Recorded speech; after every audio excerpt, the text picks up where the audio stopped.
Hello, we are live. Hey, welcome to Feelings with the Geekiary. Hey, I'm Erin. I'm here with Jamie, Tara, and Admin Angel. Oh my gosh, so many people. We're fans. We have feelings, and this is where we webcast about them. Welcome to April 2021. It's been April for a couple weeks. So you can join the conversation a couple different ways. If you're on Twitter, you can use the hashtag Geekiary Feelings, and we'll check in on that. But we're also, live streaming on YouTube, so you can just use the comments section, and we'll see the comments popping up. So, how we know if you're wrong if you don't tell us. So let us know. But again, we're never wrong, ever. So. We would like to remind all of you that the views expressed on this webcast are those of the hosts as individuals and do not necessarily represent the Geekiary or the webcast itself as a whole. The most helpful disclaimer. We have feelings. All right. As usual, don't forget about our Patreon. It's out there. We have things that you can get, perks. Yeah, that's the word. Perks. Hey. Yes. Patreon.com/thegeekiary is where you can find us, send us money, we'll give you content. It's all good. And also, don't forget to check out the rest of our YouTube channel. Lots and lots of reaction videos out there, of course, especially from the hilarious Fareed. So be sure to check that out. And of course, news. So check out our news section. Let's talk about news from the past month, I guess. Just whatever you want to talk about. Real quick, if anybody out there still actually watches The Walking Dead, or if you just want to hear people complain about how bad it's gotten without any context because you don't watch it anymore, you really should watch The Bitching Dead. Fareed, it's myself, Fareed, and Becca, another Geekiary writer, editor, and it often devolves into absolute nonsense. And I think it was not this past episode from this past Monday, but the one a couple weeks before that, where the whole last half hour of it just ended up being us talking about the Zack Snyder cut of Justice League. So, it's not all Walking Dead. I genuinely forget The Walking Dead is still on the air until I see your guys' show pop up on my feed. And then I'm like, oh, right, that show still exists. Still a thing. I'll be honest, the episode that aired this past Monday, we were all we're very exhausted with it. And the last two episodes were just so bad. And then in Fear, and then they aired the mid-season premiere of Fear the Walking Dead early. So we were able to watch that and cover it. And they killed off this one character who's all of our favorites and literally one of the only reasons any of us still care at all. And I mean, when I say care, I mean the tiniest microscopic bit about Fear the Walking Dead. So this past Monday isn't maybe the best episode to watch, but we definitely have had some pretty hilarious conversations that aren't really entirely about The Walking Dead. So, I feel like killing off the favorite character is pretty on brand for The Walking Dead. So that's why I stopped watching the main Walking Dead show. I stopped watching when they first killed Glenn, and then they brought him back, so I caught up and started watching again, and then they killed him again. And so then I stopped for good. If he came back a second time, maybe I would come back a second time, but without Glenn, I don't care.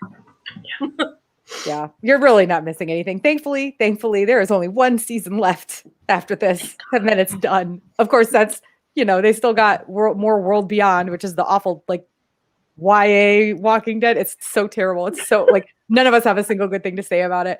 And then Fear the Walking Dead, who knows how long that's going to continue. But The Walking Dead, the main one, is just done and over with after this next season. So, thank God. Put it out of its misery. Seriously, put me out of my misery, really. Okay, now there's way more important news than anything about The Walking Dead. So, I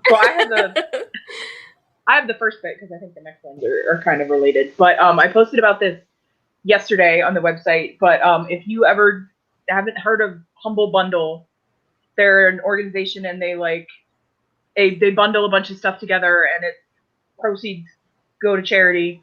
And so this month it's like this spring 2021 anime, but it's manga bundle, and it's with Kodansha, so it's a bunch of Kodansha titles.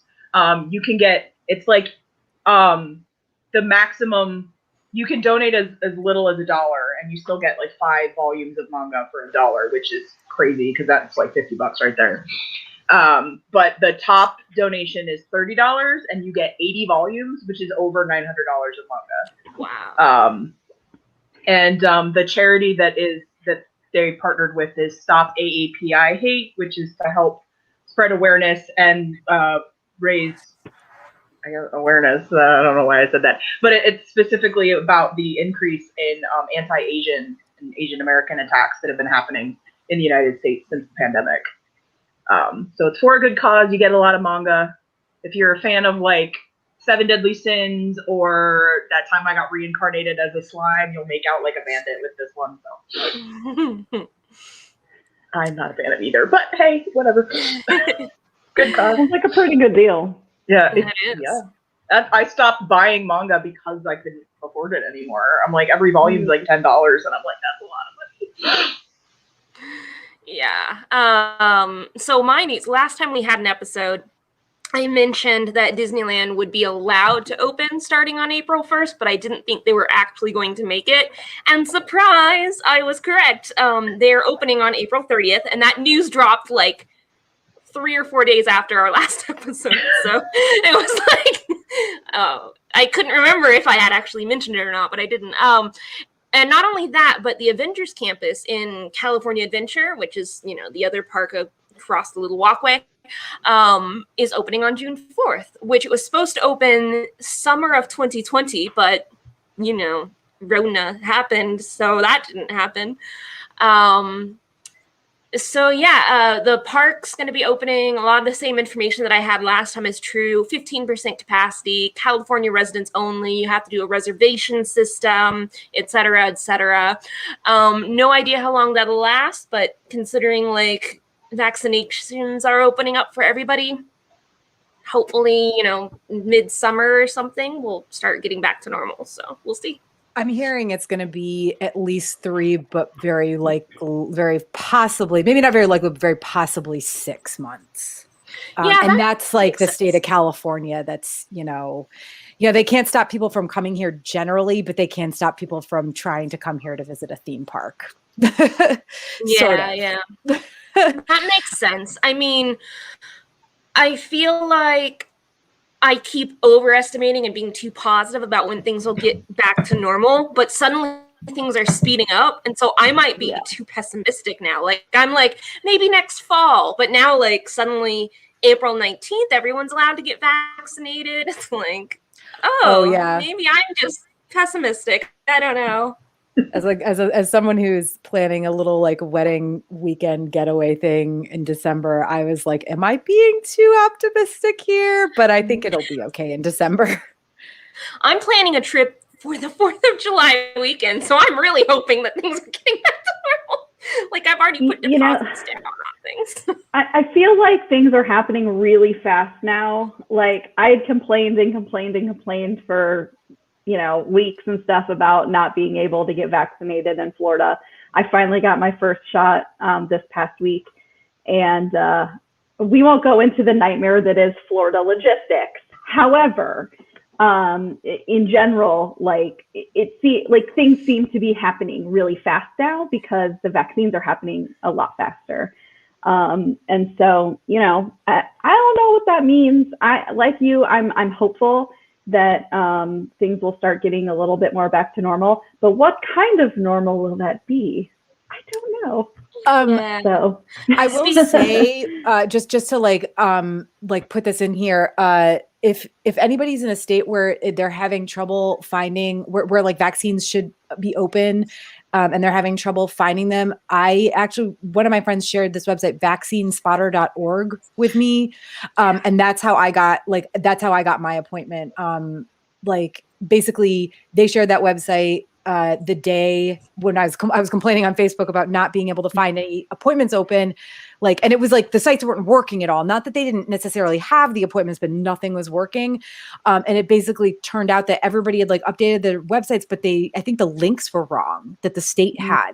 So it was like that day I was able to get an appointment for the 18th for the J&J vaccine. The very next day I got the notification from the state of California, and then all of a sudden everything else was working. So like, I think I might be able to get in sooner, only by a few days, but yeah. So that website was like a godsend, because if I hadn't had it at that time, like the places closest, I'd be driving 45 minutes to get a vaccine, and it would be one of the 2-step ones, which I'm really worried about because I have some like allergies and stuff that I have to be concerned about. So like one and done is the way for me to go. There's also this website that I just found last week. I think it's pretty new. It's vaccinefinder.org.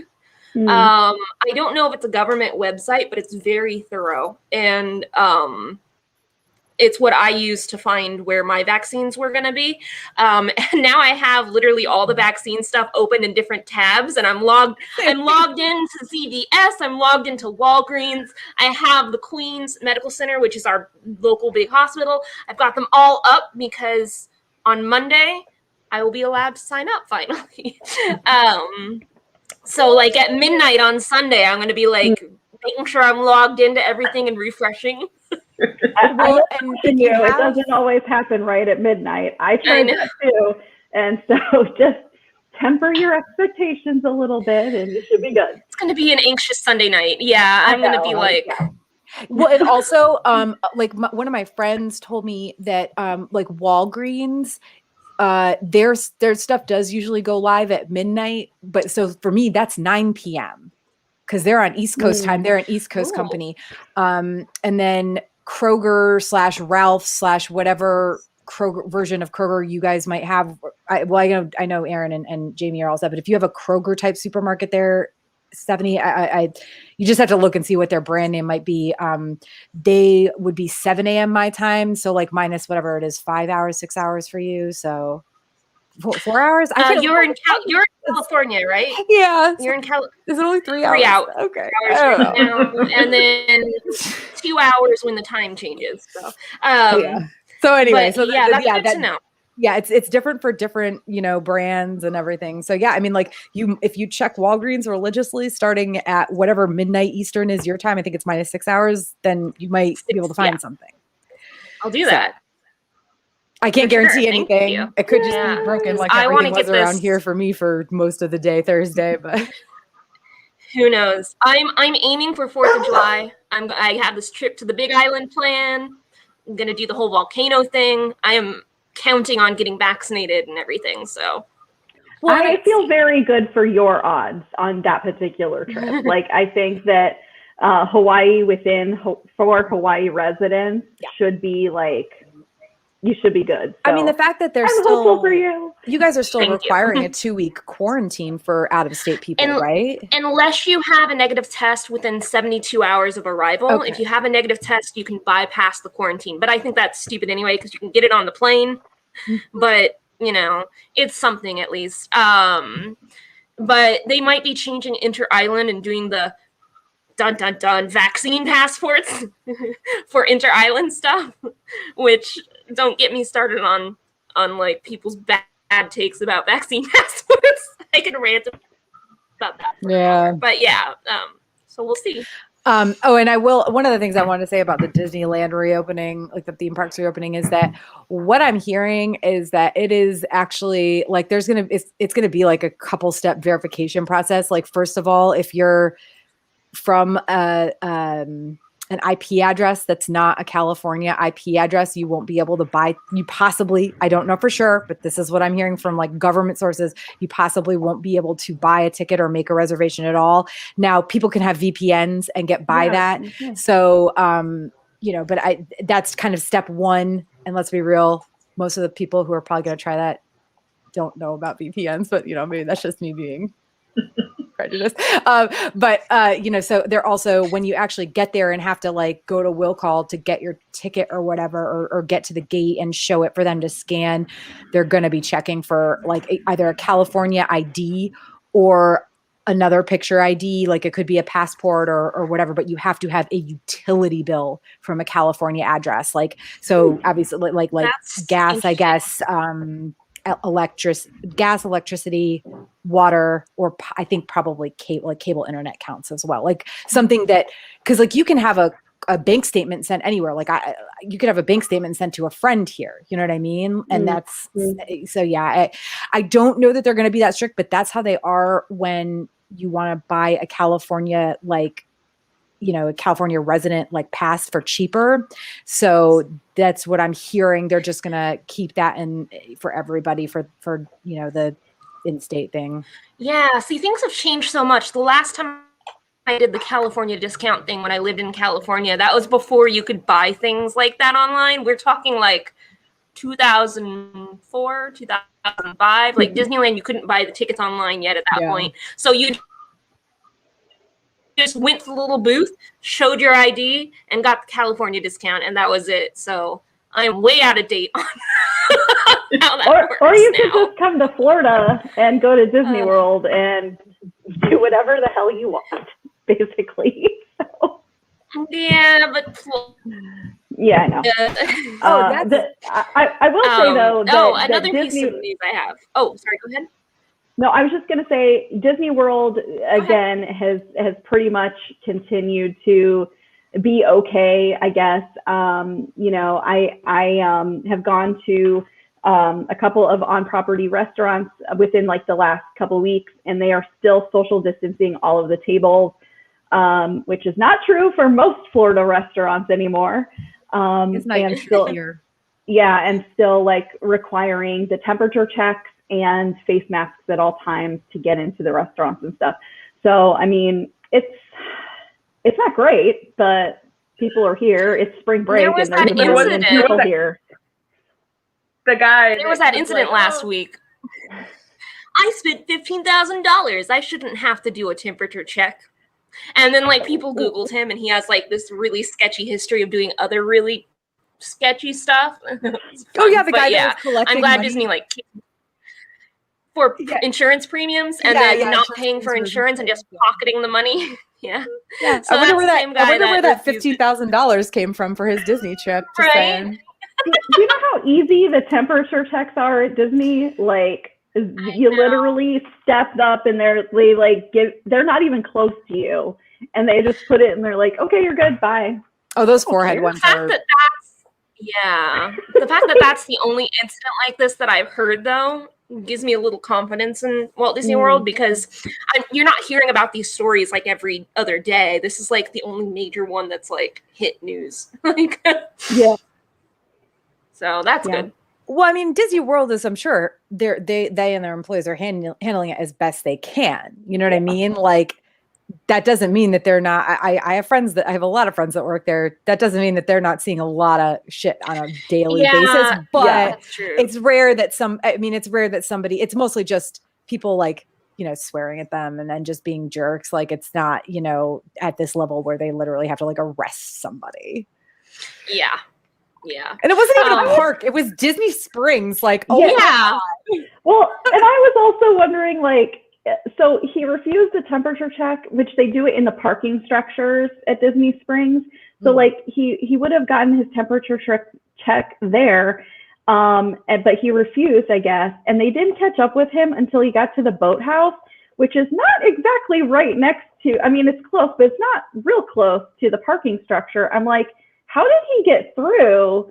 And then like they didn't catch up with him until then. See, I read it as he snuck through. Like, not that he refused it, but the way it read to me, and I could be wrong, was that he was able to sneak by, probably because there was a lot of people coming through at once. And it was like, and there's somebody who's there and they probably had to wait for somebody else to take their place, or to like wait for a big group to pass. So that, and especially if he like knows what he's doing and he's trying to sneak through, like, I don't know, like, I've only tried to sneak past security for something once, and it was sneaking a bottle of liquor onto a cruise. And let me talk about how fast I walked. This was like 15 years ago. Oh no, it was less than that. It was like 9 years ago. But I don't regret it, because why should they confiscate my alcohol that I paid for? But wait, I've never been on a cruise. Are you not allowed to bring your own booze onto a cruise? No. That's horrible. Like, God, Yeah. their mixed drinks are probably like $15-20 a pop, aren't they? Oh, they're so expensive. And like, my God. well, and on top of that, and let's be real though, some of this might change, because I can guarantee you cruise lines are desperate as fuck for money right now. So they might relax some of these policies. But yeah, no, like, so it wasn't even, oh, I can't check in, for my cruise and bring a whole bunch of my liquor from home. You, like, if you bought it on the islands or whatever, they confiscated it from you and stored it in a room and did not deliver it to you until like the middle of the night. And when I say middle of the night, I'm talking 3-4 in the morning. Oh my God. The last night, like literally hours before you're getting off the ship, they're delivering it to your room. That's horrible, man. Yeah. I've never really been interested in cruises, and this past year has really kind of strengthened my resolve against them. But I've had other people who have like tossed the idea around of going on one, so I've kind of vaguely looked at it. But now that I know that you can't bring your own booze on, I'm really setting firm in my anti-cruise stance. Yeah. I get that, man. That's like the whole point. It's like you don't have to go anywhere. Like, so you get you're your own designated driver. You just stay there. Yeah. Ugh. Anything else on that before I go into my last news? Sorry. No, it's fine. I love talking about booze.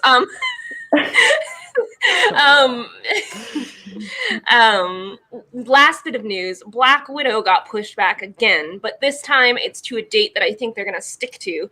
July 9th is now going to be when Black Widow opens, and they're also going to release it on Disney Plus, but you have to pay $30 for it, which we'll see how I'm feeling, because I'm going to be going on a trip the weekend before, so maybe I'll be okay going to a theater, but I don't know. Like, if I had a family, $30 for it makes sense, but $30 for one movie on Disney Plus that they take away from you, I think, at some point. Yeah, it was. I felt that way about Raya and the Last Dragon, because like I want to see that, but I don't want to pay $30 for that. That's a little steep. I will possibly, like, my friends around here are already asking about like going to see it in the theater if we can, and I'm over here like, listen, like, I will struggle like and suck it up and wear a mask all day, like if I have to travel on an airplane. But like, if I have the choice between watching it at home on Disney Plus and going to a theater and having to wear a mask for 2+ hours, I'm gonna pay the money to, if I really need to see it right then, I'm gonna pay the money to watch it at home. But also, instead of us going to the movie theater, how about you just come over here and we like cook a bunch of food and have a bunch of booze, and we all split the cost between 4 of us, because that's how it's nothing. That makes a lot more sense. I'm one person, so $30. Yeah, but I don't know. I'll probably decide like right up to the date, seeing how my trip goes beforehand. Like, see if I feel safe during all of that, and then maybe go to the theater alone and just, try to stay away from other people. But that's, oh gosh, that reminds me of that one thing, the press release we got. They're selling a device now that can read how many people are in the room so that they can charge per person for movies. No. Then it's not Disney Plus, so it's not coming out yet. It's not going to be something for Black Widow. I can't remember what company it is, but since home movies are a thing now, they're going to count the people in the room with this device, and it's really creepy. And that's creepy as fuck. That's so stupid. It's like, I mean, when you bought a DVD, you didn't have to pay per person in the family. Like, it should be the same concept. Because it's like, if I'm buying the DVD, like, everybody in my family can watch it, but we only paid the one time. If you're renting a movie on Amazon Prime or whatever, like, it shouldn't matter how many people are in the room. It was like, if that's a concern for you, maybe just raise the price a few dollars. Like, if you want to squeeze people that much, just raise the price in the first place. Like, you got the press release too. Do you remember what company sent that press release out? I can't. Well, I mean, like, I'll be honest, like, really for years now, up until like literally until the pandemic started and movie theaters closed, I was saying I would pay a premium if there was a movie I really, really wanted to see. I would pay a premium to see it in my home with my friends and some booze and stuff. And when I said a premium, I meant like $100. Like I'll split it with a few people for sure, but like if I don't have to go to the movie theater and like seriously, I honestly do not like going to movie theaters. Like, and I don't know, I have a giant TV in my house in South Carolina. So it's like, and a sound system and everything. Like, I don't need to go to the movie theater. So like, I would pay, like, now I wouldn't pay that for Raya and the Last Dragon. I don't even think I'd pay it for Black Widow, but like, would I pay it for like a Star Wars movie? Yeah. Would I pay it for, honestly, I'd pay it for a freaking Jurassic World movie. And those movies are bad, but like, they're fun. And I love Jurassic Park, obviously. So like, I just like, also, I don't like the idea of like them being able to do that. That's creepy as fuck. And also, I mean, I don't know. I live in a house with 4 people right now, or 3 other people right now. Like, so what if Dean and I want to watch a movie and like one of his kids comes down and is like making food in the kitchen and sits at the kitchen table right behind our heads? Is it going to scan their face and charge us extra? Yeah, seriously. It's because like our house is weird open system. Yeah, I don't like it. I'm never going to buy that product. I will just not see the movies that they have. Seriously. So I can't remember what company it is though. So, yeah, I can't. I got it too, but I can't find it either. Yeah. But it's not Disney, so Black Widow is still gonna be a thing. For $30. But yeah. All right, well, let's go into discussion, which we're discussing news, but yeah, let's go right into this. And Angel, I think you want to start with Falcon and the Winter Soldier. Yeah, who's watching? Yeah. Woo, 3 of us. Okay. I'm the only one. It's fine. I don't care. You talk about it all you want. I don't care. But I am loving this show. Like the first 2 episodes, I was a little hesitant. I'm a huge Sebastian Stan fan, a Stan, if you will. And like Bucky is my favorite MCU character. So I was really looking forward to it. But the first 2 episodes were kind of like, it felt really flat. And it's like, these are the bad guys. These are the good guys. End of story. But these past 2 episodes have like really taken an interesting turn and like kind of started exploring the gray area like between good and evil. Like we're liking Zemo now. Like Zemo's a favorite character. Like how did that happen? And I don't know. I'm just loving where this is going. What do you guys think about it? Oh no, I love it so much. Like this is one because like with WandaVision, I waited like a while before I sat down and watched it so that I could watch like a few like 4 or 5 episodes at once. But I was like, no, I was like, I am up at like 7 o'clock in the morning to watch this. I mean, I'm not like, it releases at 3 a.m. my time. I'm not doing that. But like, I was like, I get up and I watch this like before work. And I'm like, yeah, because I was like, I need to see it right away because I don't want to get spoiled. Yeah. Like, I need to see what's happening. My thing is though, that it was like, I love the show. I was like, I love the depth that they're going into, like with Bucky, with Sam. But it just, every episode reminds me of how much I hated how they ended Endgame, especially for Steve. Like, yeah, just, especially after when they found Sharon in Madripoor. It's like, did no one try to contact Sharon? Like, was she just like chilling in like nobody tried? Like, Steve didn't try? Are you serious right now? It was like Steve kisses her and then just like leaves her on her own as an international fugitive. Someone worded this as it's Steve's exes unionizing because you have Bucky, you have Sam, and you have Sharon, like, and they've all been ditched by Steve, like, who decided to go back for Peggy and leave all of these guys behind, and like now they're all buddies. I read an interesting theory though, a theory that's so good it might be a spoiler, but I don't know. You guys care if I lay out this theory? It's not confirmed. Okay. So there's a theory that Sharon is the power broker because Apple has this agreement where villains are not allowed to use iPhones on screen. And she's the only character that doesn't have an iPhone. So people are like, she's not. She doesn't have an iPhone, therefore she must be a bad guy. Which honestly, if that turns out being true, good for her, because I would be pretty pissed and turn into a super villain too. Like I've definitely heard the Sharon is over. the power broker theory, not because of the iPhone, but I've definitely heard that theory. I've heard things about that too, not because of the iPhone. So yeah. Well, because the iPhone is pretty good though, because it's cool. Yeah, because I mean, a lot of like that. That is definitely so. The two theories with Sharon are that she's the power broker, or she's the person that's helping the Flag Smashers. Because like, how did Carly find out about Sam's sister and where they lived and all that kind of stuff? Sharon has access to satellites. So I think I'm on the Flag Smasher side, just because I think that if Sharon was the power broker, she wouldn't have like led them to her scientist. Like that's true. Yeah. I like these theories because the whole point of Falcon and the Winter Soldier is that all these characters are getting really messy in the middle between good and evil.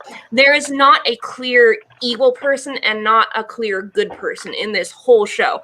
Everyone is in that middle ground, maybe closer to one end than the other, but so seeing her already kind of living in the underground, like of Madripoor, is kind of getting her into that middle ground, but seeing her team up with either Flag Smashers or be the power broker herself would put her more firmly like in that space that they're creating. Like I love it. I just love the way they're making it messy, and for people who like to have very clear good and evil in their stories, they're going to struggle with this show because you cannot do that here, like, at all. I like that kind of dynamic where everybody has flaws, you know, and you're not really sure where they stand. I mean, I'm going to watch it eventually, but not now. Well, and like this episode ended with brutality. Like, I was screaming at my television or my computer because I don't own a TV. Like, that was really something. But also, let's go back to Zemo, because his chemistry with Sam and Bucky is like amazing. Like, you had the scene where like the Dora Milaje is fighting John Walker and like kicking his ass, and you have Zemo like sipping his whiskey, and oh my god, that was amazing. I was like, yes, that would be me. That would be me. It's like watching all the internet drama like unfold and sipping my whiskey in the background, you know. That's Daniel Bruhl, right? Yeah, he's amazing. And then he's got chemistry with everybody. Sam and Bucky in that scene too are also standing by, so it's the three of them all dealing with this in a different way. Zemo with his whiskey, Sam being like, we should do something, and Bucky being like, looking strong, John. Like, good job. Like, good job. And then like Zemo uses the chaos to like slip away like through the bathroom. Like, great. Like, it's just amazing. This trio. I know it's gonna have to end at some point because Zemo is the bad guy, even though there's this middle ground they're exploring. But I want as much of these three characters together in these next two episodes as much as possible.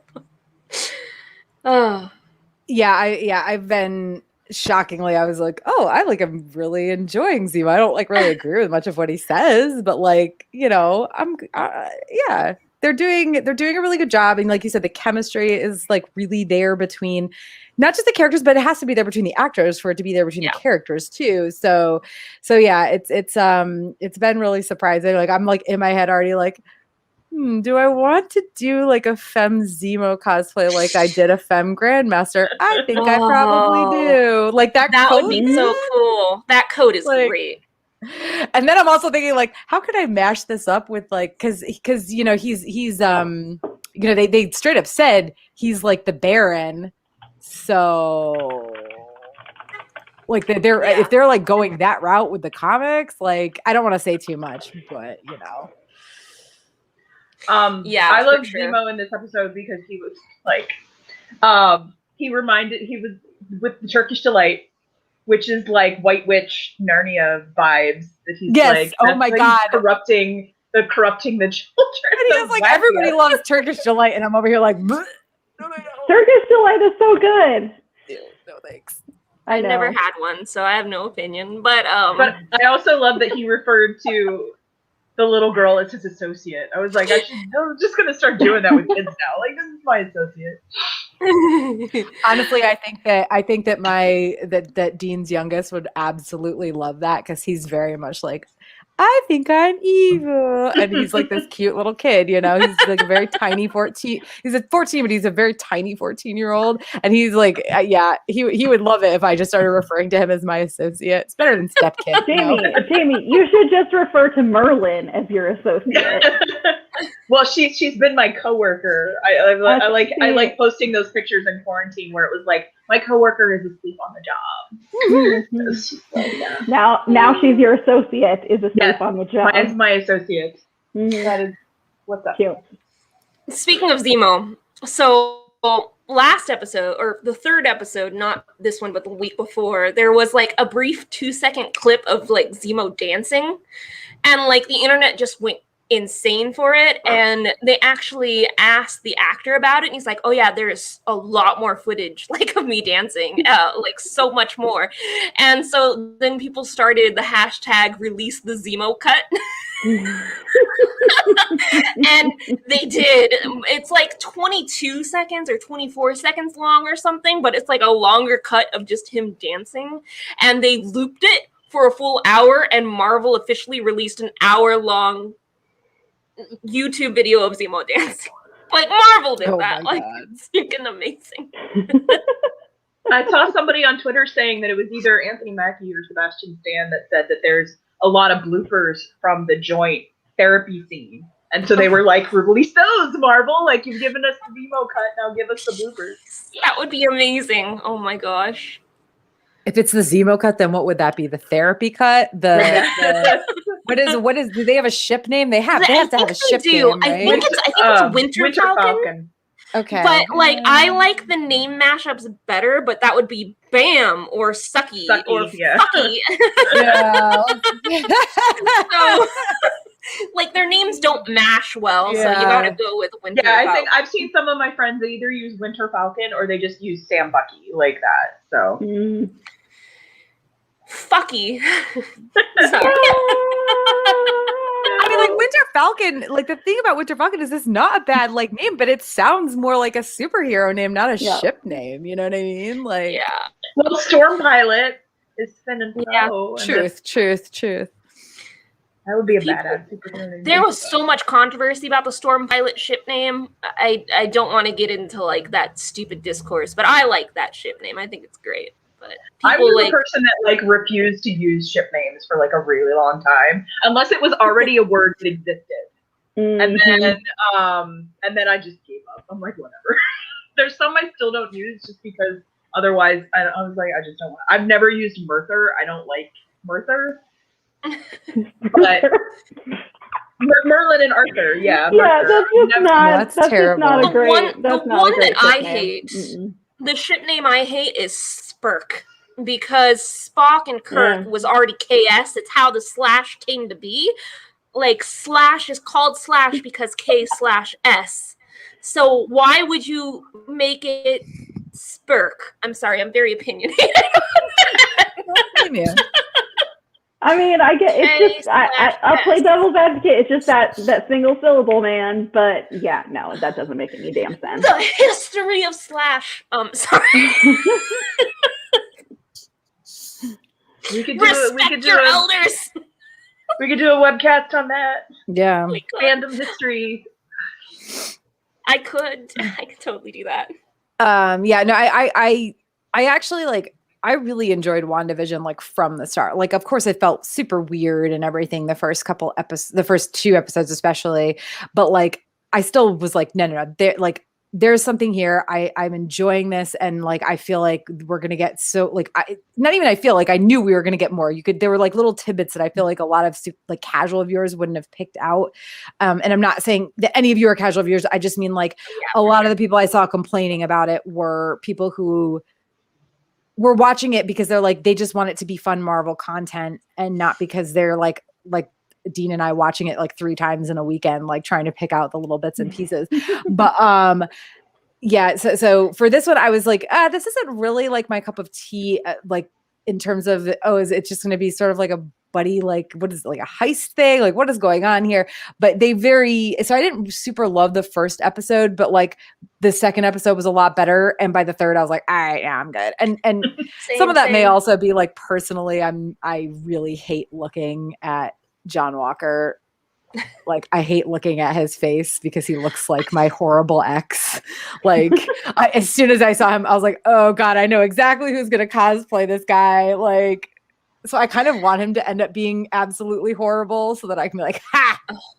Yeah.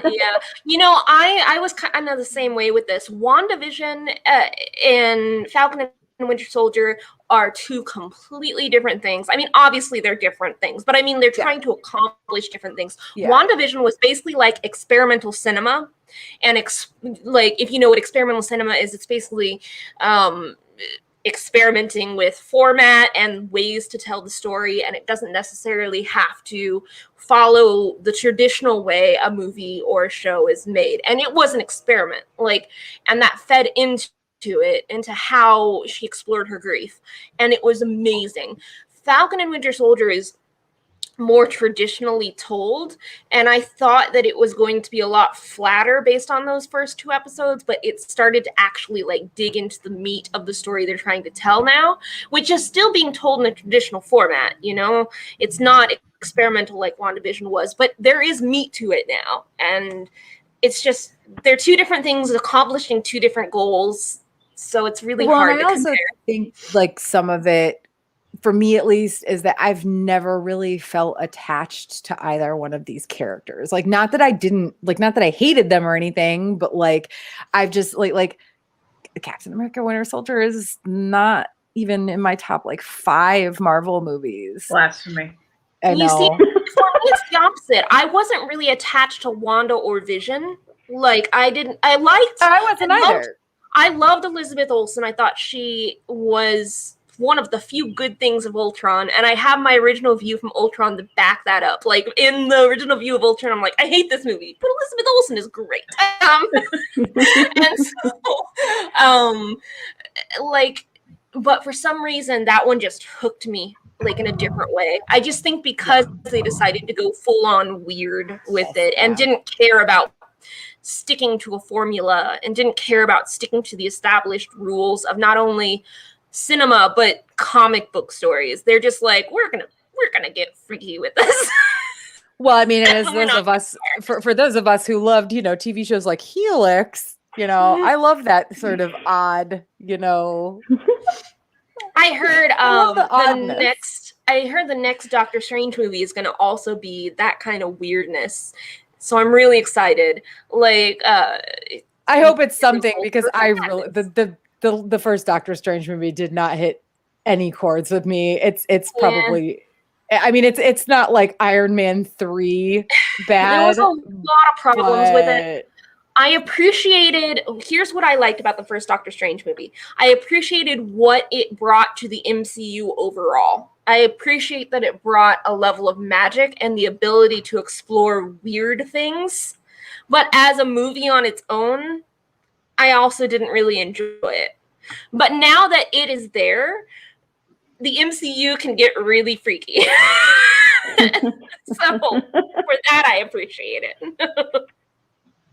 I actually like, sort of related, how much of the rest of the MCU they're bringing into the shows.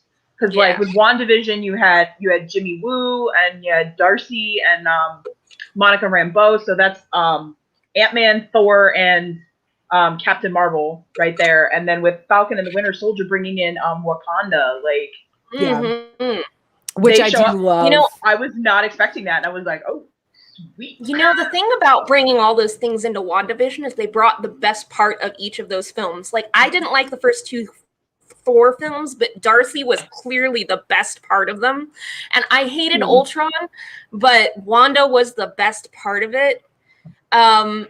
Okay, and to be honest, all of Ant-Man is great. So Jimmy Woo just brings the awesomeness that is Ant-Man. The whole that one breaks the mold. But like, it's all the best parts of the crappy movies brought into this TV show. It's so good.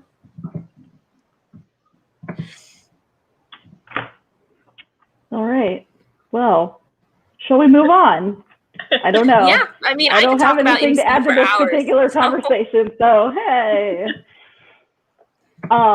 Tara, I'm gonna let you go after I say my one really quick thing. Yeah, absolutely. Which is, I finally got into fan fiction, people. It happened. Welcome. BTS? It is BTS fan fiction. Yes. But I would like to thank BTS for getting me to the point where I actually felt like I could be interested in fan fiction. And now I'm interested in fan fiction based on real people, which I'm not real happy about or proud of, but it's working out well for me, so I don't care. As someone that has also read RPF, because I read One Direction fic, my thing was that I searched for the AUs. So I was like, this isn't them. It is people sort of them.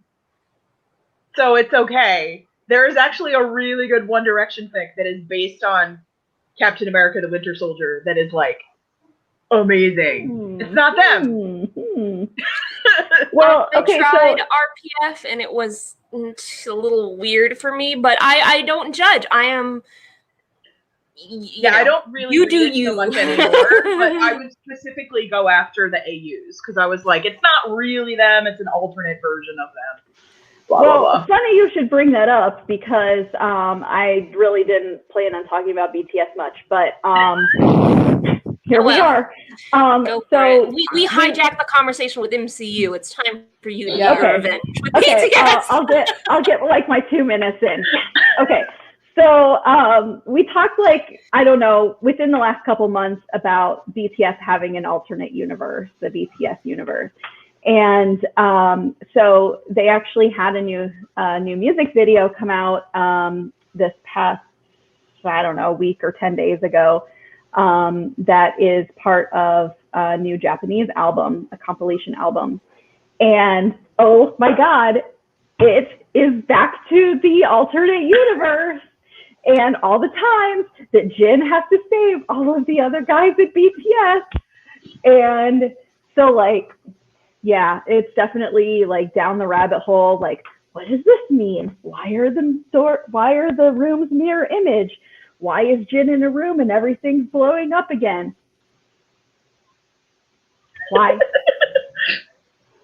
So yeah, so apparently when I was kind of reading through some of these theories, somebody found an interview with Yoongi Suga, and apparently he said that the only album that wasn't part of their alternate universe was B, which is the one that came out in November as part of, it was because of the pandemic, they wrote this separate album. So that's standalone. Everything else is part of their alternate universe. And I'm just more content. So that's where I am. And a big reason why I haven't started a lot of these Marvel shows because I'm way down the rabbit hole. It's fine. So anyway, fanfic. I'm there. It's happening. Welcome. I spent 4 hours reading a fanfic last night and another 4 hours reading the second chapter of that same fanfic this morning. Sounds about right. Yeah. I'm always 100K fic before bed? Sure. Yeah. Oh, it's only 11 o'clock. I can finish this 100K fanfic. Yeah, let's do it. And suddenly the sun is coming up. I can read I read fan fiction longer than books, faster than I read books. I don't understand why that is. I've been there. I haven't read fanfic in a long time, but I've been there, yeah. All right. Moving on. I mean, all that said, I just feel like I haven't gotten into anything. I have not gotten into anything enough to really want. I mean, the last time I did was Song of Ice and Fire stuff. We're talking And isn't George R. R. Martin kind of anti-fanfic? I might be mixing him up with somebody else, but there's a prominent fantasy. He's not Anne Rice level, but he is just not fond of it. So Yeah, Well, and then Rice should write takes it to faster. another level. Although she did kind of undo some of her original like nastiness about fanfic, and she came out and said like, oh, okay, it's not that bad or something like that. But it was like, damages done, Anne Rice. Yeah. Just saying. And the author of Outlander, I think, too, is really Diana anti-fanfic. Gabaldon, yeah. Yeah, which is weird because her story started as a fanfic, but anyway. Did it really? A fanfic? Yeah, for what? it was a Doctor Who kind of like it was sort of time traveling into like old Scotland. The main character's name is James Fraser. Yeah. That was a companion. Yeah. So, and she just kind of filed the serial numbers off and made her own thing. So yeah, so you know, what's the Twilight one? The 50 Shades of Grey, I think, or the Harry Potter one. Also, there's a Harry Potter one. Also, Mortal Instruments was a Harry Potter fanfic. That's what Shadowhunters is based off of. Yes, yeah. I know somebody that I loved Shadowhunters, but I never read the book. Because you did not. I never watched Shadowhunters, but like I read the Mortal Instruments book because like it's the same reason I read Twilight, because people were like, these are so good, and I started reading them. I was like, these are so bad, but then I was like, I'm already reading this and I can't not finish it because it's like it's so bad. Like, can it get worse?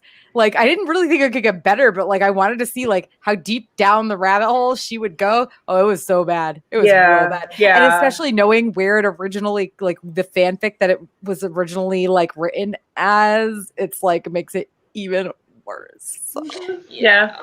But Shadowhunters, the show had Harry Shum Jr. So oh, I mean, I don't know the show at all. Like, and it's like I'm not like I feel like they probably had to change. They probably changed. They did. They changed a lot. Yeah, and I know people that were fans of the books were mad about the stuff that they changed, and I'm like, I don't care. I'm waiting for the Shadow and Bone Netflix show, and for whether or not people are going to be mad about stuff from that, because I know am rereading. That's one of the things that I'm doing. I reread the trilogy. Yep. I finished Ruin and Rising like a couple of days ago, and I started. I'm on Six of Crows now, and I'm like, yes. Because also Rule of Wolves came out, and I'm like, I want to reread everything before I read Rule of Wolves, because I forgot so much. Speaking of which, if the Geekiary will pay for shipping, we can do a giveaway for this, because I have an extra copy. For sure, like, yeah. I have 3 copies of this effing book. Set it up after the show. We'll go ahead and do it. Yeah. Okay. Like, yeah. So like, yeah, I was like, I just can't afford to ship like a book right now. But like, yeah, we, it's a big book. The publisher sent me one, because of my webcast, my Sagas and Sass, my lit webcast, because we've been covering the Grishaverse since October. And then I had pre-ordered one from Amazon, because like, I was like, I pre-ordered one from Amazon. Then I bought a ticket to an event that included a hardcover copy, but like they weren't sending the hardcover copy, or like you couldn't. I went to pick it up in Pasadena, because I only live like 40 minutes from fucking Pasadena now. What the hell? But like you couldn't pick it up until after the event, which was on the day it was released. So it was like, I still need my Amazon one. So I wake up and I'm working for a couple hours that morning, and then somebody drops a package off of my door. The publisher never told me for sure they were sending one to me. So I was like, I read one. I read the one the publisher sent me.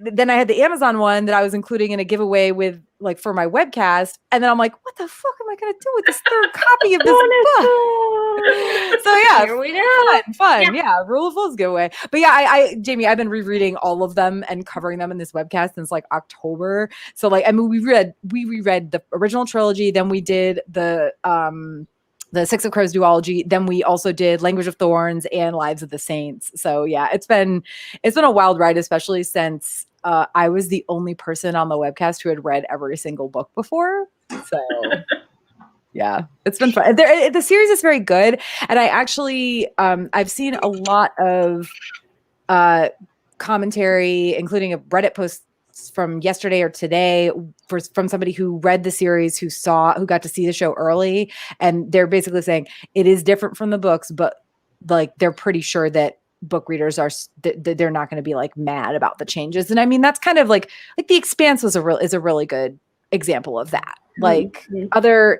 I know a lot of people were mad about like the most recent season of The Expanse, where I'm not Ambar's character, Alex, where he died prematurely, according to like book lore, but like for good reason. Yeah, there's a reason. Yeah, that was offline stuff. So yeah. Yeah, and for that, it was pretty obvious that he was, he actually had originally survived the season, and they sort of went back and like killed him in editing. Yeah. But yeah, I'm out of the loop. Why was he killed? I don't know what's going on. Kath Anvar had a lot of Me Too allegations leveled against him. Oh. Okay, got it. And yeah, so they were like, oh, he won't be in the season 6, right? Yeah. Season 6 is the last season. They won't be in season 6. So people were like, oh, well, what are they going to do with Alex's character? And they just like kill him off. So they didn't do, I mean, let's be real, they didn't do the greatest job. They gave him the death that actually Fred Johnson gets in the books. He basically dies from too much, what do they call it? Where they juice themselves up before they go into high G. So he has a heart attack. So it was kind of it was a book appropriate death, because that's how Fred Johnson dies, and the show actually had killed Fred Johnson off earlier in the season.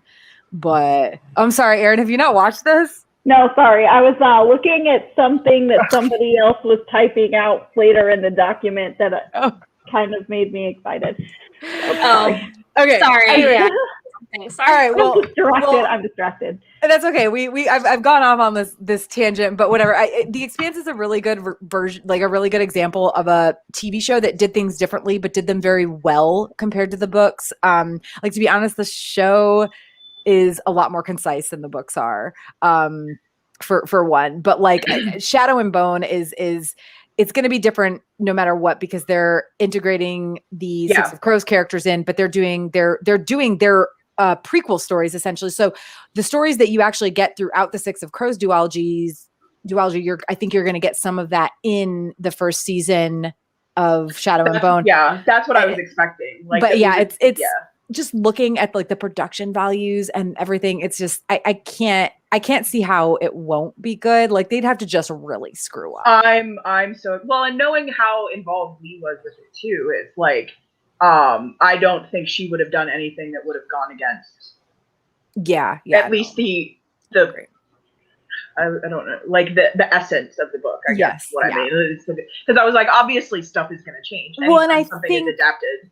Like, they changed something. But. I think that anything that would go against the essence of the books, it would be going against the essence of the original Shadow and Bone trilogy, which was like her first published series or first published book. And it was definitely like, it was very much a young author's work. Like, the difference between the Shadow and Bone, the difference between the Grisha trilogy is what the Shadow and Bone trilogy is referred to usually. The difference between the Grisha trilogy and the Six of Crows trilogy in terms of like representation, writing in general, like everything is just, you can just see like my webcast, our tagline is #we love growth in this house. And you can just see like how much she has grown, not just as an author, but as a person as well, between those two series. And then there's even more in the Nikolai duology. There's some stuff there's one thing in Rule of Wolves that's highly questionable, but I don't want to get into that because it's only been out like a week and a half. Yes, I haven't read it. Anything. I don't want to spoil. There's one thing that's highly, we'll talk, message me when you've read it.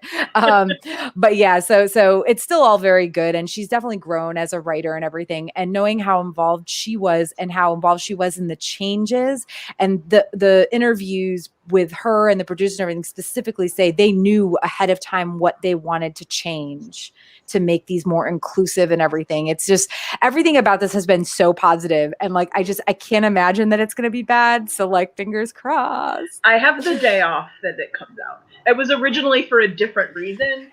I was supposed to go to a friend's house that weekend because we're both fully vaccinated and it'll have been 2 weeks and we'll be like effective and whatever. So, and we haven't seen each other in 18 months, even though she lives in New Jersey. So like, congratulations on getting your social life back. Yes. So it's like, like I was gonna go to her place and we were just gonna like hang out for like 2 days. And so that was the weekend we picked because the next weekend, the 17th and the 18th is like her niece's birthday. So she's like, can't do it that weekend. And I'm like, okay. And I originally, like, I took the day off work and everything. And then I was like, oh, crap. That's the day Shadow and Bone. Well, I had completely forgotten about that. And now she can't do that weekend. So we're actually doing next weekend. So I had originally told my boss, like, I don't need that day off. And then I was like, actually, no, I lied. I would still like to have that day off because now I am just going to sit here and binge Shadow and Bone. And I won't have to feel guilty for doing that while I'm working. So. Yeah, Kill Me Now. It comes out at midnight my time, so like I'll be in bed, but like it comes out during Virtual Ice and FireCon weekend. Oh no. That sounds like an excellent segue. It really actually is randomly. Like I was thinking that. I was like, yeah, Kill Me Now. It comes out during Ice and FireCon virtual weekend. So like I won't probably watch it till like later on. Like I'll start it during that weekend, but I won't be able to finish it till Sunday. Or probably Monday. I don't know. But anyway, yeah. So virtual Ice and FireCon weekend is April 22nd through the 25th. It's open to everyone. There's no ticketing system or anything like that. Everything's going to be on our YouTube channel, which unfortunately I don't think is like, by the time we got like a Gmail account and a YouTube channel, I think they like stopped assigning they stopped allowing you to like pick a name until like you had so many followers or something. So I don't actually know what our channel link is, but I don't know. I'll put it in the comments or something for this video after the fact. But yeah, so it's if you don't know what Ice and FireCon is, it's a Song of Ice and Fire Game of Thrones convention. But we did a virtual con last year, obviously, as well. We were hoping to be in person this year, but at the end of last year, we kind of realized, haha, no way. And I mean, honestly, it wouldn't have really mattered anyway. Like even if the like other things had fallen into place, like I'll be honest, like probably half of our attendees are already vaccinated as of right now.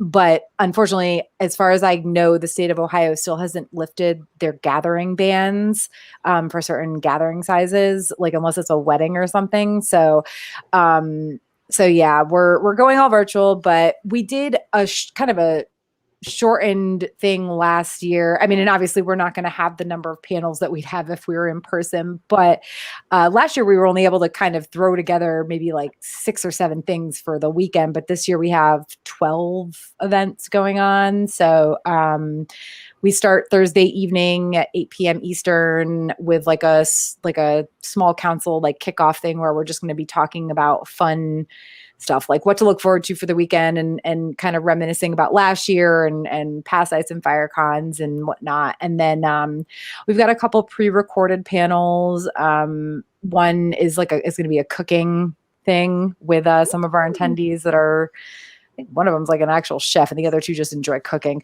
But and the other one that's pre-recorded is one about like all of GRM's other works and how they relate to Ice and Fire. But other than that, there's going to be a spin-off panel on Friday evening. We're doing a live Quiplash stream. So like while you won't be able to join in and like play in the Quiplash, it's Song of Ice and Fire themed, and you'll be able to join as audience members and like vote for, the answers you like best. And then Saturday we've got a costuming panel and a minor characters panel, and we're doing a book club actually with this book, Semlin Ascends, which like I read when it was still just a self-published book back in like 2013 or so, 2014, and really loved. And it's a series. There's going to be 4 books total. The 4th is coming out in November. It's a really, really good series. So we had voted and picked that as our book club book. So we're discussing that.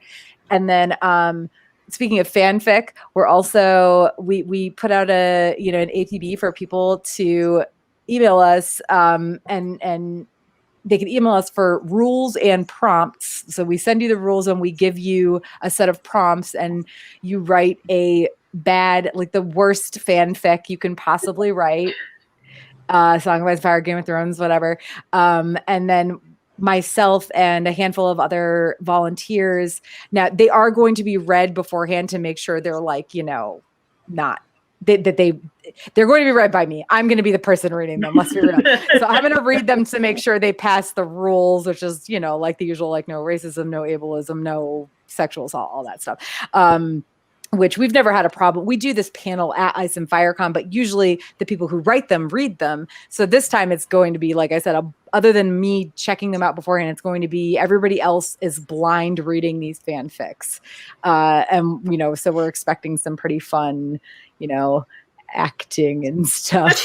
Yeah. And then we've got like a folklore panel by 3 people who are actually like professional folklorists. They all have master's degrees, at least. I think one has a PhD in folklore. And yeah. And then and then this is my favorite panel name.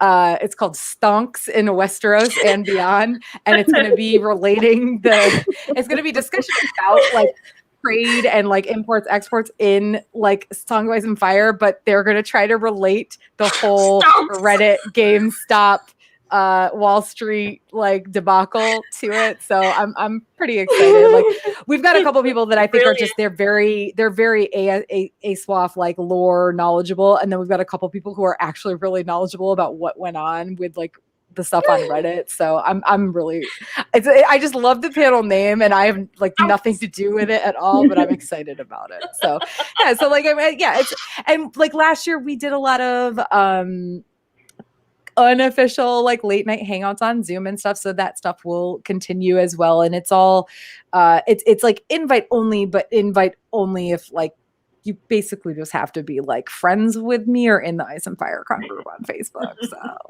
you know, like it's not public in terms of like we're not putting it on our public social media, but it's not like it's hard to get into. We're not at Area 51 over here.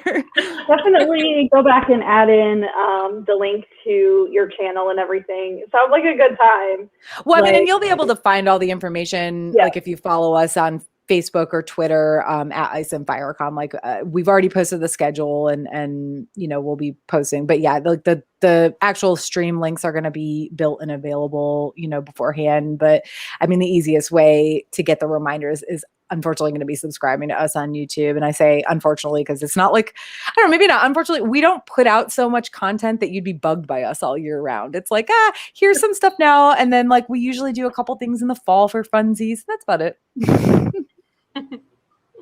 So yeah, I'm very excited. Like last year was just kind of a thrown together, just, oh God, like last minute we have to do this. Cause like we didn't even cancel, you know, until March, mid-March, late March. It was like officially, we were working on it for 2 weeks. Like we knew it was happening, but we had to like get all of our ducks in a row. So this year we had more time to plan and everything. And there's some things I'm not looking forward to, like sitting at a computer for like 6 hours on a Saturday. But other than that, you know. Yeah, you know, it's interesting because last year I feel like a lot of cons kind of did what you did, where suddenly you have to scramble and figure things out. But this year, like, you all are more experienced and have a plan, and like San Diego Comic-Con's doing the same thing. Like they threw together something hastily online, but this year, like they've got things. Dragon Con last year was the only like virtual convention I went to where I felt like they had very obviously known. Like they didn't announce the cancellation until late June or early July. They had known long before that because they had like, I wrote about this in one of the Geekiary articles. I can't remember which one, but they had like several channel, like they had Dragon Con TV, which used to just be like a couple channels and you could subscribe to them online, but it was only available on Dragon Con weekend. They had like 4 Dragon Con TV channels that you could view online, and like all the tracks, and I mean the fan tracks, like these are people that you've never seen a fucking Dragon Con panel online unless it was one of the main ballroom panels that they recorded, because they always record those. So like the fact that the fan tracks actually went and made their own YouTube channels, none of them had them before that. I don't know if they weren't allowed or what, but like they all made their own YouTube channels. So like the stuff that wouldn't fit on the limited Dragon Con TV, they did extra stuff on their own channels and everything. They had like leading up to it, they had all sorts of like every weekend they did a brunch like live chat thing on Facebook. Like it was very well organized and very good. And it wasn't real Dragon Con, you know, which like apparently might happen this year. But We'll see. I mean, you and I are both a little bit hesitant about fall, but I think we might be pessimistic and fall cons might actually happen. Dragon Con could happen. I just So don't. I had seen I don't something see how on they can Twitter. have, even with vaccinations, I don't see how they can have even a 40,000 person event. And that's less Yeah. than half the number of people they would normally have. Mhm. So that's all I'm saying. We'll see. I keep going back and forth.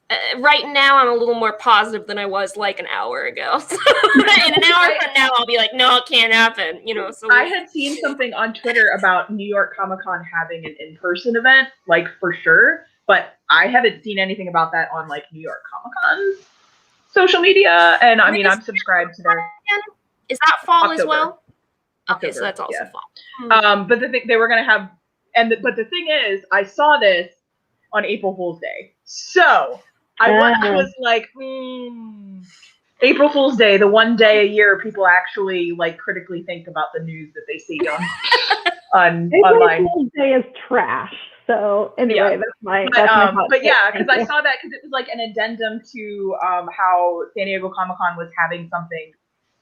Not San Diego Comic Con, that CCI was having an event over Thanksgiving, like an in-person event over Thanksgiving weekend. Yeah. And so it was like somebody had added that, like, oh, New York Comic Con is going to be in person too. And I was like, I don't know about that. Nobody's heard anything about like passes or anything. Like, Well, and I mean, that's also going to depend on whether or not New York is, especially the city, is going to allow that sort of event to happen. It's like Atlanta, like I imagine that the South doesn't give a fuck. Let's be real. But like New York has been, pretty strict on their restrictions. Yeah, like so. I mean, baseball started. I'm a big baseball fan, and the Mets home opener was on Thursday, and their stadium was. They were allowed 25% capacity, which I'm not sure, maybe like 8,000 people, I think, maybe. I thought it was funny because one of the Mets was talking about how he's like, oh, he was surprised at how loud it was, even though it's only 25% capacity. And I'm like, dude, let's be serious. The Mets have only ever had 25% capacity. Like, honestly, I'm surprised there were that many people there. I'm a huge Mets fan, but like, yeah, dude, like, no. I have a whole thing about the Mets game too, because like, I was talking to one of my friend earlier today, and I was just like, we won kind of, and she's like, how do you kind of win? And I'm like, okay, well, I can go into a thing, but basically we won because somebody was hit by a pitch and that brought in a run. Like that is how we won the game.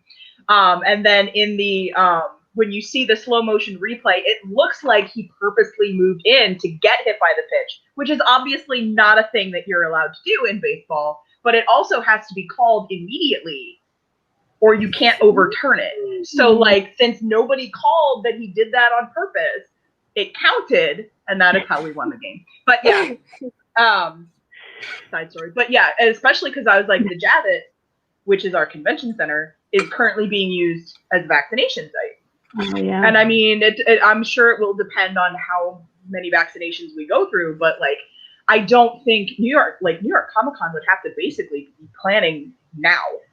And it's like, and they like, there's no way they know now what it's going to be like in October. So, I mean, if they do have like planned something in person, it's going to be like super limited because there's nothing else. Like there's just no way to know. Yeah. The anime convention in Sacramento, which is like SAC Anime or Anime SAC or something like that, but they went ahead with their convention and shut down a vaccination site so they can use the space for their convention. Not sure how I feel about that. Like, not a good idea. Well, Tara, we wish you all the best for virtual Ice and Fire Con. It sounds like you've got some good stuff lined up though. So yeah. I mean, listen, like I know that our attendees are going to be there, but like I said, I wanted to put out there that it's everything's going to be free. It's going to be on our YouTube channel, not just live streaming, but available after the fact. So none of our stuff is monetized. So like, there's literally nothing here of me. Like I'm not advertising anything other than, hey, if you're a Song of Ice and Fire, Game of Thrones fan, and you want to like check out some fun content in a couple weeks, we'll be there. Toss us the links. We'll tweet them out too. Yeah, for sure. So. All right. Well, let's move on to recommendations. we'll get through these pretty quick, maybe. I don't know. I'll go first because I'm first on the list. So I would like to recommend another K-drama. This one is called Love Alarm. It is on Netflix. You can watch it. The second season just came out like last week or 2 weeks ago on Netflix. And it's really good. Of course, there's a love triangle, and there's a wealthy family, and then a poor family. I mean, that's how K-dramas are. But this one actually has a little bit of social commentary in addition to it, because the whole premise is there's this app that you can download on your phone, and it tells you how many people within a 10-meter radius love you. And so there's like this whole like privacy on the internet sort of thing that goes with it, and I don't know, it's interesting, but it's very cute, and you can certainly watch it at that surface level of just it being cute drama, or you can dig deep into like Big Brother's watching us. So it's up to you how you want to take it. Sounds cute. Yeah. So, but yeah, first season is 8 episodes. Second season is 6 episodes. So much shorter than your typical K-drama. Definitely doable within a couple of weeks. So anyway, watch it. It's cute or scary or both. So, all right. That's my rec. Oh, Jamie, I'm excited for yours because I've seen a lot of this on my Twitter timeline. No, probably for me, actually. Maybe. Well, so this is something that was actually, we had a different Geekiary writer. I think it was Kurt. I think so. Wrote a rec for this anime, and I binged it on Tuesday when I was feeling not that great after my shot. It's Skate the Infinity. It's 12 episodes. It's on Funimation, so it's super easy to binge. It is about skateboarding. And it's basically, it starts the way like most sports anime start. It's like somebody new moves into town and like ends up being accidentally amazing at like this sport. But it's like the main characters are Reki and Wanga. Wanga is half Canadian, and he was from Canada, and his father, who was the Canadian, died, and so they moved to Japan because that's where his mother is from. And in Canada, he was a snowboarder, and he moved where they move in Japan, there's no snow, and he's just like, oh, that's fun. And then he sees like somebody skateboarding. And so like he gets into skateboarding because it's kind of like snowboarding, like all this kind of stuff. And there's this big, like, I can't remember what it's called, but it's a monstrous like race. And it's like through like an abandoned mine and all this kind of stuff. And it's basically like no holds barred, anything goes kind of race. So you can like throw pipe bombs at people, all this kind of stuff. But so it's like a group of skaters, and there's like one skater. I saw the best description of it. I think he's on Twitter and Tumblr, but it was basically like, so most of the characters are in your regular typical sports anime, like, and then the like antagonist and his assistant are in like a 1990s office BL anime because like if you look at how far canon a queer relationship in a regular anime, not a BL will go, like that relationship is the one that went like closest to canon, and it's like the worst, most unhealthy, terrible dynamic in the entire show. So naturally that's what happens. But no, it's really good. It's really funny, and like it's only 12 episodes. I'm gonna watch that tonight. That's my evening, is watching that. I'm going to do it. Is it on Crunchyroll or Funimation? Funimation. Oh, damn. I mean, that's fine, but not my preferred one. Yeah. But yeah, no, it's really good because the last episode just aired last Saturday. So like it's done. But it was a lot of my friends got into it recently, so I definitely was like seeing it on Twitter and Tumblr, and I'm finally like, all right, I'll watch My it. Twitter timeline is that, like, every time I open up Twitter, someone's talking about it. Yeah. Sometimes you. And this was, I played myself because I thought I'd gotten very good at recognizing the voice actors because I watch enough anime and I have a spreadsheet with all their, it was like, because I was like, it's a spreadsheet that it's like the anime that I watch and then the voice actors, and then if I'm like, oh, that voice sounds familiar, I can like look them up and be like, oh yeah, I were that person. I thought I recognized two of the voices and I was totally wrong. So I'm like, oh wow, I am not as good at this as I thought I was. Yeah, anyway, it's really cute, except for the antagonist and his assistant, because that I was watching that and I'm like, this is a terrible human being. Why does anybody like this person? So there was that. And then my other one, it's kind of probably early to be recommending it because there's only been one episode, but it's Kung Fu on CW. This was I reviewed the pilot on the Geekiary. This was something I'd seen the commercials and I was like, that looks kind of interesting. And then I forgot that it was on. It premiered on Wednesday, and so I watched it on the CW on the app the next day, and I was just like, oh, this is actually like pretty awesome because it takes the this kung fu show from like the 70s, which was like kind of, like iffy on a lot of stuff. A little iffy, 1970s. The main actor was white, terrible racial stereotypes. Yeah. But it was like, so it was, the reboot was like conceived, it's executive produced and written by an Asian woman. So it's working really hard to like portray like positive Asian representation. So like the vast majority of the cast are Asian. I assume Chinese. I probably shouldn't, but based on I think they're Chinese. That's terrible. I probably shouldn't have said that. I'm sorry, but they're at least they're Asian. They're all like they're majority Asian. There's like one white person on there. Naturally, he's the main character's love interest, which a lot of people are like not too pleased about. But that was actually like a point in the thing because the story starts with the college age girl. Her name is Nikki. She's recently broken up with her boyfriend, and her mom sends her white boyfriend. Her mom sends her to China, and she thinks it's on just like a cultural tour, and it turns out it's a matchmaking trip to find her a Chinese husband, and so she like freaks out and runs away. And she meets a kung fu master, and she trains at the monastery and all that kind of stuff. And then in present day, the monastery is attacked, her master is killed. She has nowhere else to go, so she has to come back home. And so that's like where we join. So she has to make amends with all her family members and everything like that. And it's just like, it's really interesting because there's a lot of like really good female characters on there. Like the main character is a woman. The monastery that she trained at was all female, which technically would not be a monastery, but I don't care about semantics right now.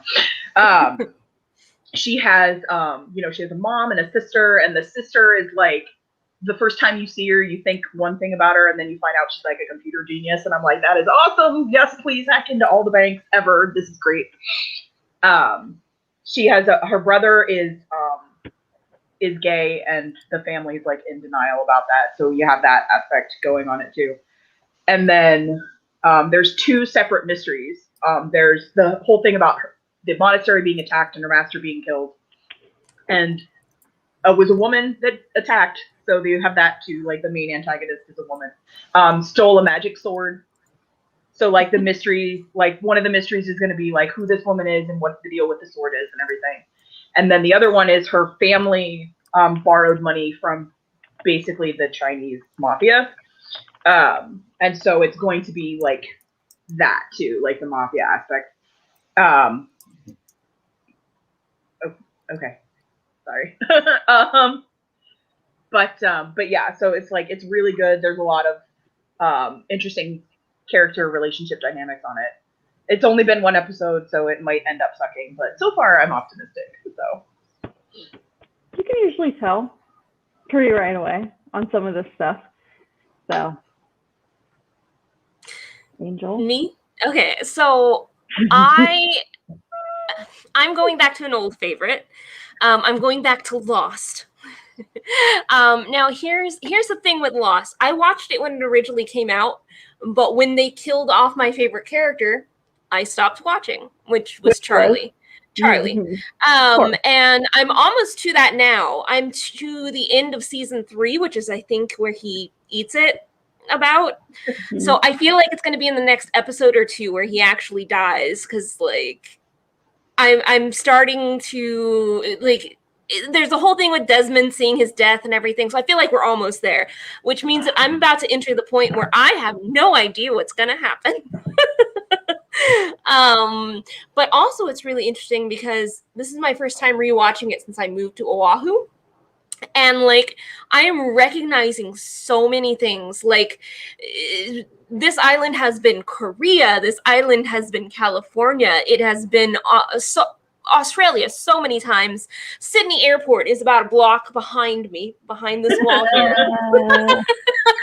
I can see the Sydney Airport from my like front door, and so it's a really surreal experience watching it, because it's all of a sudden like there's my Costco. So they've used like every inch of this island. So I recommend, if not Lost, going back to one of your old favorites and rewatching it. Maybe pick up a show that you never finished, because that's kind of what I'm doing, and I'm enjoying the hell out of it. So yeah. Season 1 was so good, and then It was. it just was not after that. I never finished, so I'm going to be judging it for the first time. Oh, okay. So we're getting into the part that I don't know now, because Charlie died. I stopped. Wow. Okay, So, well, let's you see. keep in touch with me. I will, and I'm We'll keep tweeting in my touch. way through it. I'm tweeting through it, man. Okay. All right. I'll be real quick about this. I started watching Invincible on Amazon Prime. They've had 4 episodes now. It's basically like, if you think of Archer, it is Invincible is to like Justice League cartoons as Archer is to like James Bond. It's very just parodic and over the top, and it's weirdly like gory for a cartoon. Steven Yeun is Glenn is the voice of one of the main basically the main character. There's also a ton of other Walking Dead alum, like Kari Payton and the guy who played Tyrese and who's also in The Expanse, whose name I can't remember right now, and Sonequa Martin Green and Russ Marquand, and a few others. So yeah, it's funny. It's funny. There's the episodes are kind of long too for a cartoon. I think they're like 45, 50 minutes, but like it's 4 episodes out. They come out, I think, on Mondays. And yeah, it's good though. Sandra Oh is in it as well, and J.K. Oh my gosh, yes, J.K. Simmons. Yeah, thank you. Mm-hmm. Yeah, it's good. It's good though. It's weirdly gory for a cartoon, but it's good. All right. Weirdly gory for a cartoon. Interesting. Thank you. I don't know. It depends on what anime you watch. I mean, okay, I'm saying, let's say an American cartoon. It's weirdly gory for an American cartoon. Like compared to like, oh my God, Attack on Titan. Maybe not so much, but. All right. Let's move on to quarantine shout outs. What positive things have we seen or random things to mention? Before you get into what you want to mention, though, I do want to thank people on behalf of myself and possibly the rest of us here for getting your vaccines when they become available to you. The only way we're going to like get through this or whatever is if enough of us get vaccinated. So whether you do the 2-shot thing, which is kind of a nightmare logistically, or you do the 1 and done, which looking back, I should have done, just get it done. Thanks. Okay. Okay, so my shout out's a little bit long, and I know we're going kind of over time on this, so I apologize, but there's a Chihuahua that's going viral on Twitter, and it's because the way they're trying to find this dog a home is by being brutally honest about it. And being brutally honest about this dog it makes him oddly endearing. So I'm going to just read this to you because it is the most amazing thing I've ever seen. Well, I'm exaggerating, but just trust me. Okay, so here it goes. Okay, I've tried. I've tried for the last several months to post this dog for adoption and make him sound palatable. The problem is he's just not. There's not a very big market for neurotic, man-hating, animal-hating, children-hating dogs that look like gremlins. But I have to believe there's someone out there for Prancer because I am tired and so is my family. Every day we live in the grips of the demonic Chihuahua hellscape he has created in our home. If you own a Chihuahua, you probably know what I'm talking about. He's literally the Chihuahua meme that describes them as being 50% hate and 50% tremble. If you're intrigued and horrified at how this animal sounds already, just wait. There's more. Prancer came to me obese, wearing a cashmere sweater with a bacon, egg, and cheese stuffed in his crate with him. I should have known in that moment this dog would be a problem. Wow. He was owned by an elderly woman who treated him like a human and never socialized him. Sprinkle in a little genetic predisposition for being severely nervous, and you've concocted an erotic mess, aka Prancer. His first week, he was too terrified to have a personality. As awful as that sounds, I kind of liked him better that way. He was quiet and just laid on the couch, didn't bother anyone. I was excited to see him come out of his shell and become a real dog. I am convinced at this point he is not a real dog, but more like a vessel for a traumatized Victorian child that now haunts our home. Prancer only likes women, nothing else. He hates men more than women do, which says a lot. If you have a husband, don't bother applying unless you hate him. Prancer has lived with a man for 6 months and still has not accepted him. He bonds to a woman or women and takes his job of protection seriously. He offers better protection than Capitol Security. This also extends to other. I know. This also extends to other animals. Have other dogs, cats, don't apply unless they like being shaken up like a rag doll by a 13-pound rage machine. This may be confusing to people as he currently lives with my other 7 dogs and 12 cats. That's because we have come to somewhat of an agreement that it's wrong to attack the other animals. But you know that episode of The Office where Michael Scott silently whispers, "I'll kill you," to Toby? That's Prancer, having to begrudgingly coexist with everyone when I'm around. We also mentioned no kids for Prancer. I think at this point you can imagine why. He's never been in the presence of a child, but I can already imagine the demonic noises and shaking fury that would erupt from his body if he was. Prancer wants to be your only child. I'm almost done, I swear. Sorry. So what are his good traits? He is loyal beyond belief, although to tell you a secret, his complexities, I'm assuming it's a typo, is really just a facade for his fear. If someone tried to kill you, I can guarantee you he would run away screeching. But as far as companionship, you will never be alone again. He likes to go for car rides. He is housebroken. He knows a few basic commands. He is quiet and a non-destructive when left at home. And even though we call him Baloney Face, he is kind of cute to look at. He also smiles when he is excited. His ideal home would be with a single woman, a mother and daughter, or a lesbian couple. You can't live in an apartment or condo unless you want him to ankle bite your neighbors. We already addressed the men and children situation. If you have people over, he would have to be put away like a vacuum. I know finding someone who wants a chunky doll in a dog's body is hard, but we have to try. Prancer is available through Second Chance Pet Adoption League. He is in New Jersey, but can be adopted anywhere in the general tri-state area. If you've always wanted your own haunted Victorian child in the body of a small dog that hates men and children, please email njwolf@cs.com. Oh, and he's only 2 years old and will probably be 21 out of pure spite. So take that into account if you're interested. Here he is. Okay. Oh my God.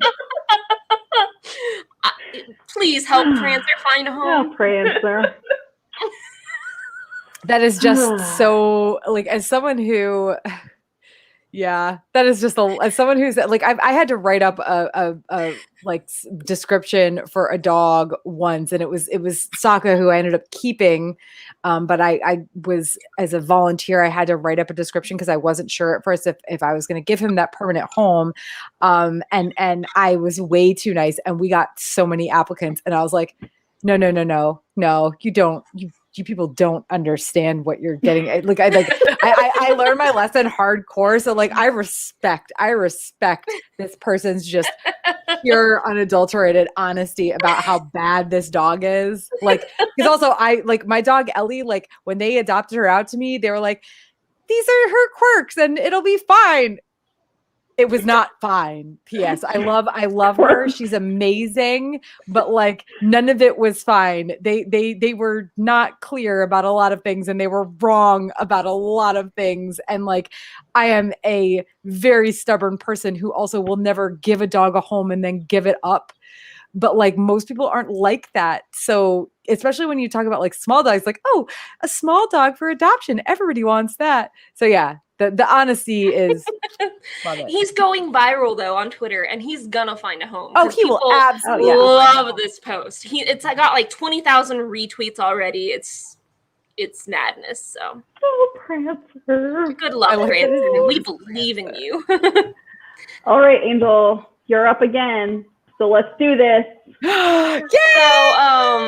So I'm not at my desk, so I can't show you all the other sushi cats that I have. So this is a one-man show this time. Let's see which sushi cat I get. Do you have the one that I have yet?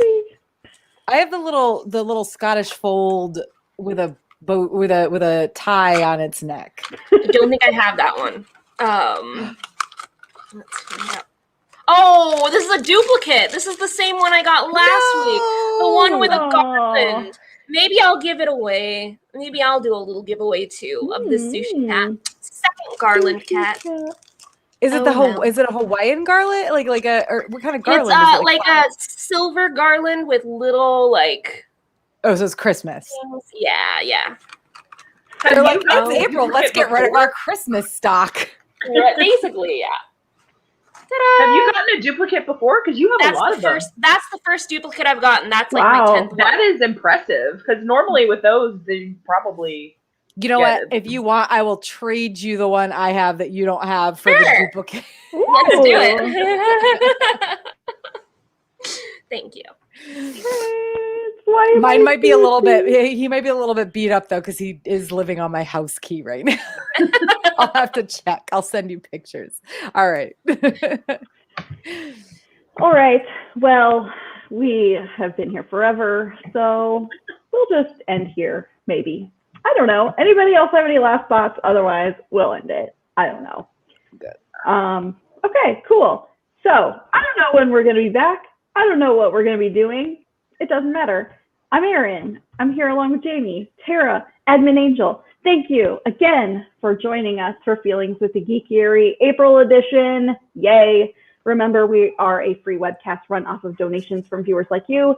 Thanks for contributing and hoping our host, hey, wow, the Geekiary. Hey, we'll see you next time. Yeah, I can't talk. Sorry. Bye. Bye.